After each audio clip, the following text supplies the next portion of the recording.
कभी सोचा है एक बच्चे का दिमाग कैसे विकसित होता है? ये सिर्फ जानकारी भरने जैसा नहीं है। नहीं, ये तो एक पूरी यात्रा है जिसमें दुनिया को देखने का, समझने का पूरा नजरिया ही बदल जाता है।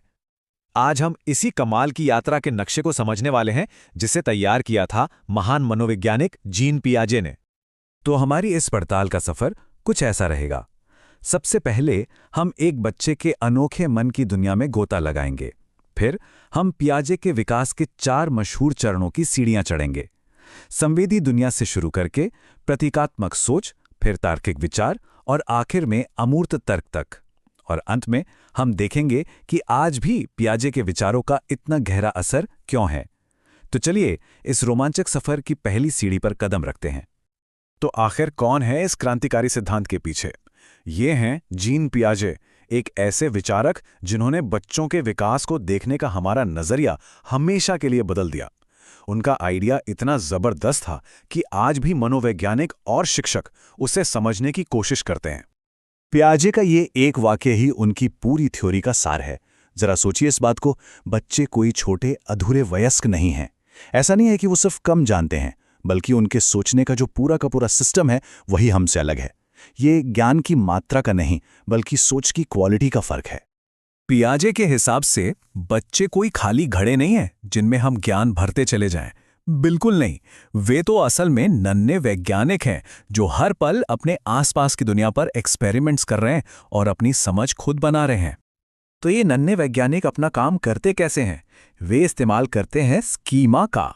अब ये स्कीमा क्या भला है? इसे आप दिमाग के छोटे छोटे फोल्डर या फाइलिंग कैबिनेट की तरह समझ सकते हैं।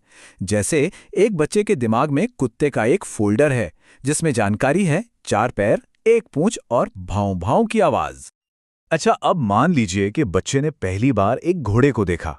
वो तुरंत अपने दिमाग में कुत्ते वाला फोल्डर खोलेगा। 4 पैर हैं, 1 पूंछ वो भी है, तो बच्चा उसे बड़ा कुत्ता कह देगा। यहां वो नई जानकारी को अपने पुराने फोल्डर में फिट करने की कोशिश कर रहा है। इसी को पियाजे आत्मसातकरण कहते हैं। लेकिन फिर कोई इसे बताता है कि अरे ये भौंकता नहीं, हिनहिनाता है। अब बच्चे का दिमाग घूम जाता है। कुत्ते वाले फोल्डर में तो ये फिट नहीं हो रहा, तो एक नया फोल्डर बनाता है, घोड़ा। अपनी सोच के पुराने फोल्डर को अपडेट करना या एक नया फोल्डर बनाना ही समायोजन कहलाता है। और सच पूछिए तो असली सीखना यही तो है। चलिए अब पियाजे की विकास वाली सीढ़ी पर पहला कदम रखते हैं। ये है संवेदी गामक चरण, जो जन्म से लेकर करीब 2 साल तक चलता है। इस स्टेज में बच्चे अपनी दुनिया को अपनी इंद्रियों से, मतलब छूकर, चखकर, सुनकर और देखकर समझते हैं। इस दौर में बच्चे हर चीज को पकड़ते हैं, उसे मुंह में डालते हैं। वे धीरे धीरे ये सीखते हैं कि अगर कोई खिलौना चाहिए तो उस तक चलकर जाना होगा। मतलब अब वो सिर्फ यूं ही हाथ पैर नहीं मार रहे, बल्कि सोच समझकर किसी मकसद से काम कर रहे हैं। और यहीं पर एक बहुत बड़ी जादुई चीज होती है। ये जादुई चीज है वस्तु स्थायित्व की समझ। शुरू में एक शिशु के लिए जो चीज आंखों से ओझल हो जाती है वो दुनिया से ही गायब हो जाती है। लेकिन लगभग 18 महीने के बाद वो ये समझने लगते हैं कि पीकाबू वाले खेल में चेहरा छिपाने के बाद भी मौजूद रहता है। ये दिमाग में चीजों की तस्वीर बना पाने की शुरुआत है, एक बहुत बड़ा लीप। अब आते हैं दूसरी सीढ़ी पर, जो है पूर्व संक्रियात्मक चरण, लगभग 2 से 7 साल की उम्र। इस स्टेज पर भाषा का विकास होता है। बच्चे कल्पना की एक जादुई दुनिया में जीने लगते हैं, लेकिन उनकी सोच में अभी तक तर्क यानी लॉजिक ने एंट्री नहीं ली है। ये वो उम्र है जब बच्चों को लगता है कि उनके टेडी बेयर को भी सच में चोट लगती है। वे एक छड़ी को घोड़ा बनाकर दौड़ते हैं, लेकिन साथ ही वो ये नहीं समझ पाते कि जो कार्टून उन्हें पसंद है जरूरी नहीं कि वो बाकियों को भी उतना ही पसंद हो। यहां हम जिस अहंग केंद्रवाद की बात कर रहे हैं उसका मतलब ये नहीं कि बच्चा स्वार्थी है, बिल्कुल नहीं। इसका मतलब सिर्फ ये है कि वो ये समझ ही नहीं पाता कि दुनिया को देखने का कोई और नजरिया भी हो सकता है। उसे लगता है जो वो देख रहा है, जो वो महसूस कर रहा है, वही पूरी दुनिया की सच्चाई है। धीरे धीरे बातचीत के जरिए वो दूसरों के नजरिए को समझना सीखता है। अब हम तीसरी मंजिल पर पहुंच चुके हैं। यह है मूर्त संक्रियात्मक चरण, जहां तर्क की रोशनी पहली बार बच्चे के दिमाग में आती है। लेकिन हां, ये तर्क अभी भी उन चीजों से जुड़ा है जिन्हें वो देख और छू सकता है। अब बच्चे के दिमाग में कुछ नई सुपर पावर्स आ जाती हैं। उससे अब पता होता है कि अगर एक चौड़े ग्लास का पानी एक लंबे ग्लास में डाल दें तो भी पानी उतना ही रहता है। वो अब अपने दिमाग में ही चीज़ों को आगे पीछे करके देख सकता है, उन्हें अलग अलग ग्रुप्स में बांट सकता है। इसे ऐसे समझते हैं, एक बच्चा अब ये जानता है कि अगर मिट्टी की गोल गेंद को चपटा कर दिया जाए तो भी मिट्टी कम नहीं होती। क्यों?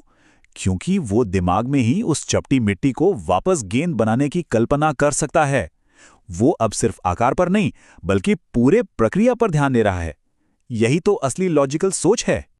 और अब हम पहुंच गए हैं विकास की सीढ़ियों के सबसे ऊपरी पायदान पर। यह है औपचारिक संक्रियात्मक चरण, जो 11 साल की उम्र के बाद शुरू होता है। यहां सोच कंक्रीट की दुनिया से आजाद हो जाती है और उन आइडियाज के बारे में भी सोच सकती है जिन्हें हम देख या छू नहीं सकते। इस उम्र में हम एक वैज्ञानिक की तरह सोचना शुरू कर देते हैं।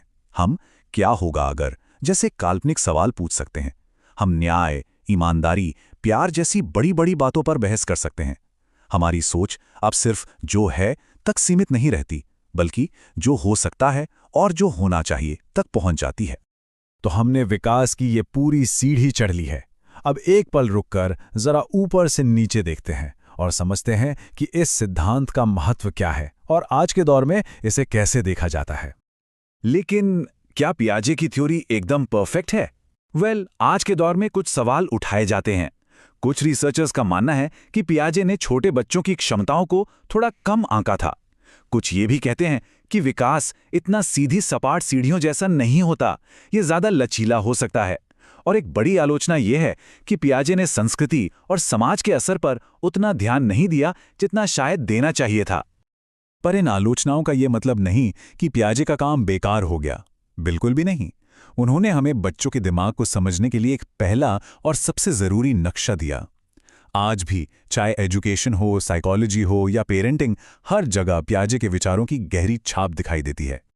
तो पियाजे ने हमें मन के विकास का एक नक्शा तो थमा दिया, पर असली सवाल यह है कि इस नक्शे की मदद से अब हम और कौन से नए अनजाने रास्तों और मंजिलों की खोज कर सकते हैं।